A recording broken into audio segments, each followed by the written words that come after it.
Hi, Nuan the Movie Slinger here with a review of the original Predator. So there's a new Predator movie coming out next month. It's directed by Shane Black. So we thought it's a good idea to revisit the original movie. So I have a movie expert here with me today. I've been pushing too many pencils recently, so I got a real jungle expert. So this guy and another friend of mine actually walked across the jungle to get to my house, even though there was a perfectly nice road. So Mr. Travis Gomez is here today. Hi. Okay, Travis. So let's talk about Predator. This is actually the second time you're watching this, right?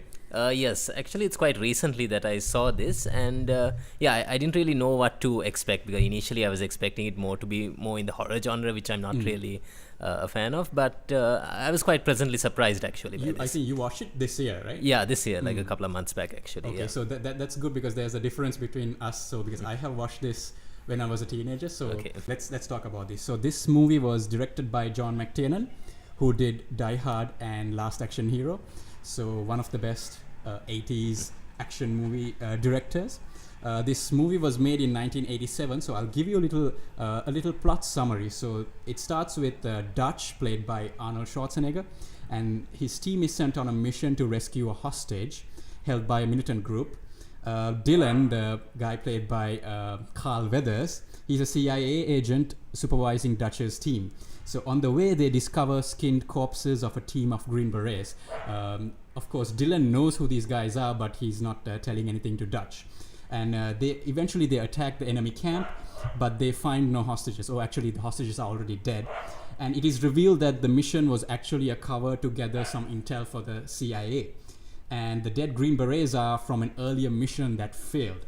And what killed them starts hunting Dutch's team, and they start dying one by one. So now they have to figure out how to survive this and make it through. So what did you think about the Yeah, actually, initially it looked like the typical 80s film at the start, where you had like a group of people, operation. you had the typical military, that whole setup. But actually, over the course of the film, it actually evolves into much more in unexpected ways actually. Because the team doesn't know what they're getting into. Yeah. So that was very interesting. So, and also I think the plot of this movie was actually heavily criticized when it came out. I don't know whether you're aware of that, but when the movie came out, the critical reception was very mixed.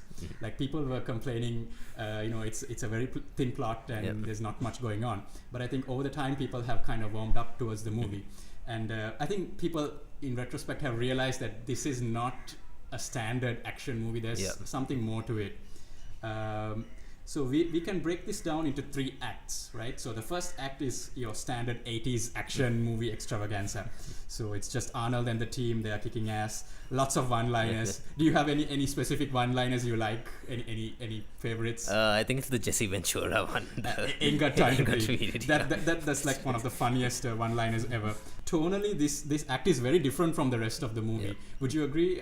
The tone of it? The setup and all, it seemed very different, them coming in the helicopter and this thing. But even then, I like the initial setup, or the way they highlight the different characters in the helicopter. Each thing, right? Yeah. Jesse Ventura he's chewing tobacco. The Mac guy, he's shaving. He's always shaving. They all have a thing. And then the Shane Black character is making jokes. Nobody's really laughing at it. Yeah. So you can more or less distinguish them individually in a sense. They stand out. All of them, they're very memorable. And they also when they're approaching the camp, I think they I think they show off that they work together well, and I think they are supporting each other. So I think that whole setup, I think that's a good setup to start, because given what's going to happen to them, you kind of when they start dying off, you actually feel for them, and I think that was a good way that they went about it. And I think also all the action in the beginning, it kind of sets them up as this very very efficient team. They're really good at what they do. They are killers.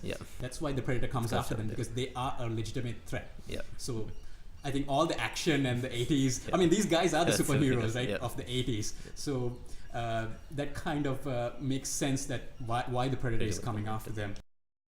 Getting into the second act, now this is where it starts to get very interesting. Now you see these dead bodies, and you see the Dutch's team getting hunted one by one. So now I think the movie evolves into a sort of almost like a monster movie, like a horror movie. You don't know what's going on, but it's very interesting. What did you think about this second act? Yeah, I thought the reveal, the way they like very slowly like revealed who is like hunting them was They very only showed interesting. little bits They and showed little pieces, bits of yeah. it. Like even initially, I think only right at the start they basically show like a spaceship very briefly. But if you like took that out, you actually wouldn't really know that it was like an alien or something. Yes, You, I agree. They that- shouldn't have that's shown that. the spaceship. Now, Yeah. I'm not sure whether that was originally there in the theatrical release. Maybe it was something they added in the Blu-ray or the DVD or something.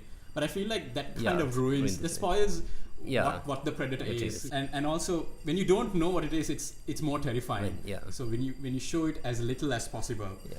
So Though, like in the reveal, you kind of get a sense that okay, something is different because he like I think at one moment he like picks up the scorpion and like he's like wondering what this is. yeah, or you see the hand, with you see the Predator's it's the hand, and it doesn't look so you kind of human, know yeah. something's up, but you don't really know exactly what's going you don't on. know So exactly what this thing is. Yeah, which builds the tension and Yeah, and then you also see the Predator using his gadgets. You see the heat vision. You see he's mimicking the human sound. So there's something weird going on, and it's really nice. The tension is built up really well. Going into the Predator itself, I thought like, okay, it's not a mindless killer. It's intelligent. It can set traps. It's got a lot of cool gadgets. We just talked about that. Cool and he has like a code of conduct. He has like a code of honor. Yeah. He doesn't like kill unarmed people. And yes, he will only kill somebody that is a threat to Threat it, to him, right? yeah. Otherwise, it's not it's not honorable to kill an unarmed person. Yeah. And in the second act, it's there. You feel the presence, but it's mostly invisible, and the team doesn't know what it looks like. Even we are not sure what it looks like. So when people start dying, it's not only scary, but it also creates tension between the characters. So you see the team starts arguing. They don't know what this thing is. Dylan knows something happened to the earlier team, but he's not saying anything. So this creates a lot of tension. Yeah, and you can really see that reflected in the team, because I mean up to that point you see them as this really badass Very team, efficient. very efficient. They know exactly they what have they're like doing. no fear basically going into this camp, but the moment someone you see something happens, they're like all like actually like really tensed up, and They start you can freaking see a out, big yeah. difference. You can see a big change. And that's interesting. That Interesting. creates a lot of conflict within the team as well, Yeah. because they don't know exactly what they're up against. And they rescue this girl from the militant camp. Now she knows something is going on, but whenever she starts explaining something, it builds up the Predator as this really horrible presence inside the jungle. All we know during the second act, we know that it bleeds, so we know they can kill it, right? So that's the iconic line from the Predator. And of course there's that really epic scene where they all start shooting. it. That's one of my favorite scenes. I mean, the Predator is not even there, but they still just empty all their clips at the jungle.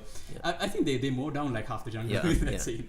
And I like though, after like Jesse Ventura's character gets killed off, you actually have that scene where with Mac and him that he actually feels for him and all that. So there's I think actually a bit of backstory and history to the characters. Yeah. They really care about each other. They're not just killers or anything. Because as it goes on, what happens is as the people get killed off, it's almost like they don't have time to mourn the people. They just like get killed. Because even the Predator himself doesn't really give them that chance, because he like comes and takes the bodies after. Even after he kills them, he takes the bodies as trophies. So that, I thought that was interesting. This movie doesn't really explain that. I think it's the later films that really explain what the Predator is about and their culture and all that. But you see him collecting trophies, you see him collecting the spines and the skulls. So that really makes him a little more scary. This is not he's not just doing this. It's not a mission or anything. He's just doing this as a rite of passage. He's collecting trophies. That's really interesting. Let's talk about the cast. What did you think about Arnold Schwarzenegger?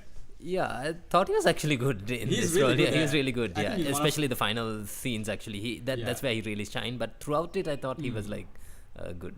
He's I think one of his better performances. And also Carl Weathers as Dylan. Yeah. So you got this guy called Bill Duke as Mac. Mac, he loves to scream Mac. Jesse Ventura as the minigun carrying the sexual tyrannosaurus, like he likes to call it. There's a Sonny Lanham as Billy. Of course, we talked about how the Native American guy is the tracker. He's like perfect for that. So Shane Black is in there. There's a nice montage sequence, right? Yeah. Of them laying traps for the Predator and all. And they all take their shirts off. Yeah. So that was really fun to watch. And these guys are, there's a lot of charisma on screen, a lot of muscles, but they're also very likable. There's a lot of good chemistry between the characters. Yeah. So you can tell that, okay, these guys have been doing this for a while. They know each other very well. let's talk about Kevin Peter Hall as the Predator. So this guy is big. He's big enough to make Arnold look small, which I think was very important, because originally it was supposed to be Van Damme, and then they realized that he's not physically imposing enough. I think you'd agree that was a the good final decision. look looks very good, and even in that final scene, even after the Predator has been injured and you've seen all these things happening, he still looks extremely like imposing, or like, he actually seems like a legitimate threat to Arnold. Arnold, yes. And they actually had problems with the original monster design, which looked like a bug. I don't know if you've seen that. Yeah, right? It looks really bad. Whenever they had a problem, the way they solved it made the movie better. So that was really interesting. Usually in situations like this, I mean, when you have a film that's structured like this, where they're like slowly revealing what the monster is, usually, they're basically teasing the audience about what this is, and then finally you see the reveal and, it's not that great. But here, actually, it delivers on terms of the monster looks imposing and the suit looks great, and it's good that they held back. They did the kind of Jaws approach where in the beginning you see very little of him, and then we do see him, it looks it looks amazing. I mean, the final Predator design, it's iconic. The armor, the face with the mandibles, and actually the mandibles are because James Cameron. That's his little contribution. He told Stan Winston to add that because he thought it might look cool, and now all the Predators have that. So the reveal of the creature is really good, where you finally see the full body of the creature. That's when actually, and the audience sees it when Arnold sees it. So I thought that was interesting, because none of us know exactly what this thing looks like. Best part of the movie. So the entire team is dead. Arnold thinks it's all over. Get to the chopper and all that. A small thing about Get to the Chopper. When we check the Wikipedia page for the Predator, it actually shows that it doesn't say helicopter, it says chopper. And when the part where Arnold is running, it actually says Get to the chopper. So even the Wikipedia page, is very consistent with the movie.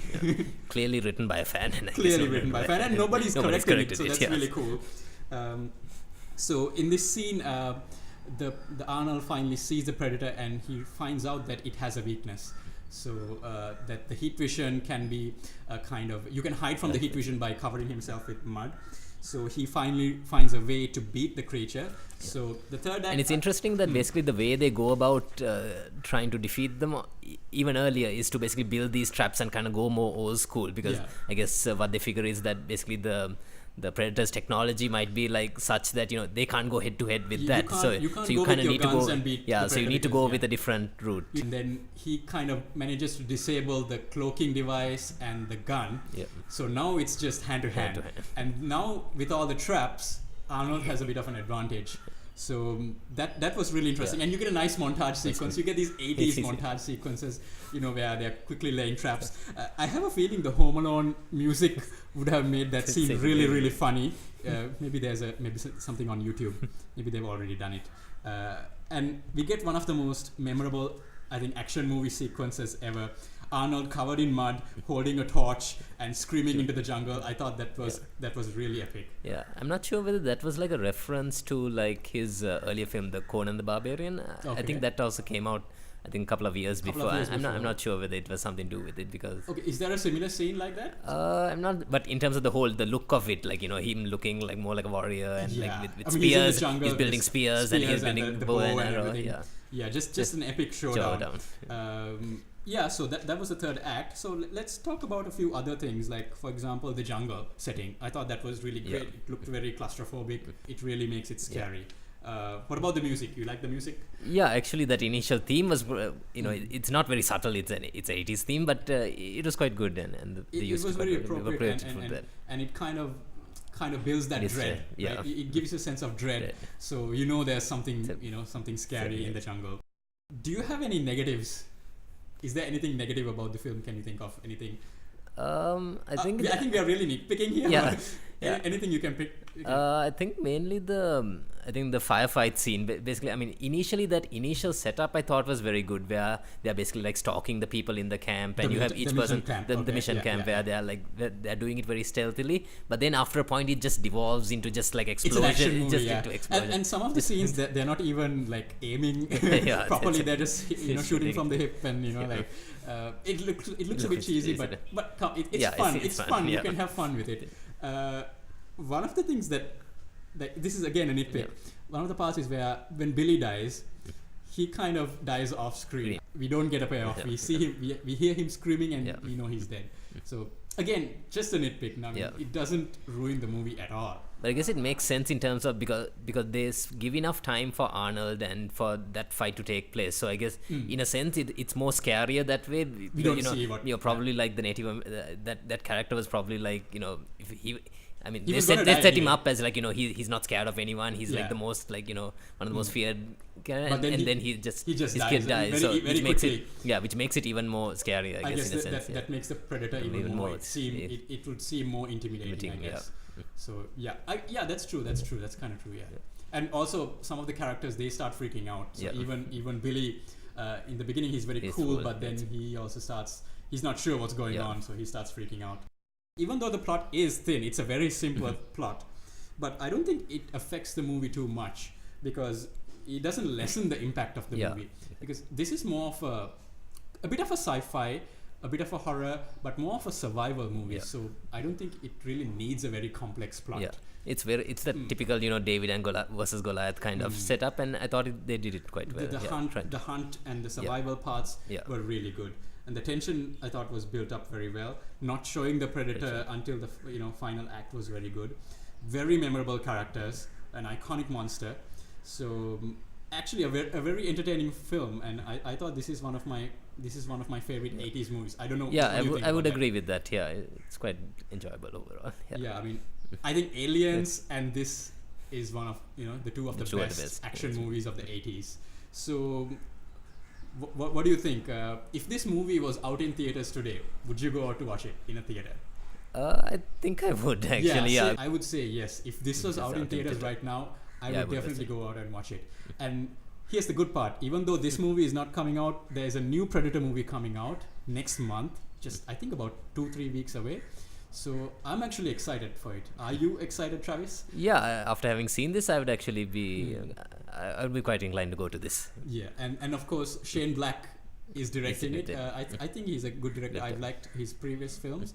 The cast in that looks very good. Looks like a fun cast. So really looking forward to it. So so that's the Predator, one of our favorite movies. We have watched this many times during our movie marathons with our friends. So this is like a movie we watch at least once a year. So this is like one of our favorites. So let's end our little discussion. So Travis, thank you for joining Movie Slinger Reviews. So guys, don't forget to like and subscribe, and please leave your thoughts in the comment section.